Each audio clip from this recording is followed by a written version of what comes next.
આજે આપણે એક એવી કહાની સાંભળીશું જે તમને જીવનનો એક મોટો પાઠ શીખવશે। એક ગામમાં એક સંત રહેતા હતા। તે બહુ દયાળુ અને શાંતિપ્રિય હતા। લોકો તેની વાતોને માનતા અને તેની બધી સલાહને દિલથી સ્વીકારતા।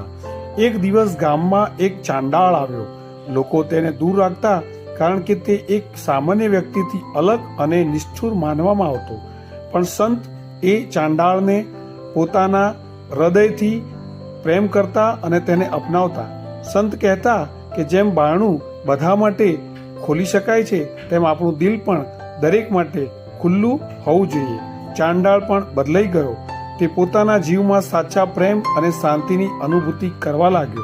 આ કહાની આપણને એ જ શીખવે છે કે કોઈની જાતિ, પરિસ્થિતિ કે સ્થિતિ પરથી કોઈને તોડવાનો કે વિભાજન કરવાનો હક આપણને નથી।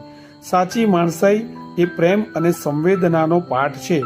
ચાલો આપણે પણ જીવનમાં એ પ્રેમ અને સહાનુભૂતિ જાળવીને એકબીજાને સમજી અને સ્વીકારીએ। મનમાંથી તમામ પ્રકારના પૂર્વગ્રહ કાઢી નાખીએ। ક્રોધને દૂર કરીએ, નફરતને દૂર કરીએ, દ્વેષને દૂર કરીએ। બધામાં પરમાત્મા બનવાની શક્તિ રહેલી જ છે। પ્રણામ।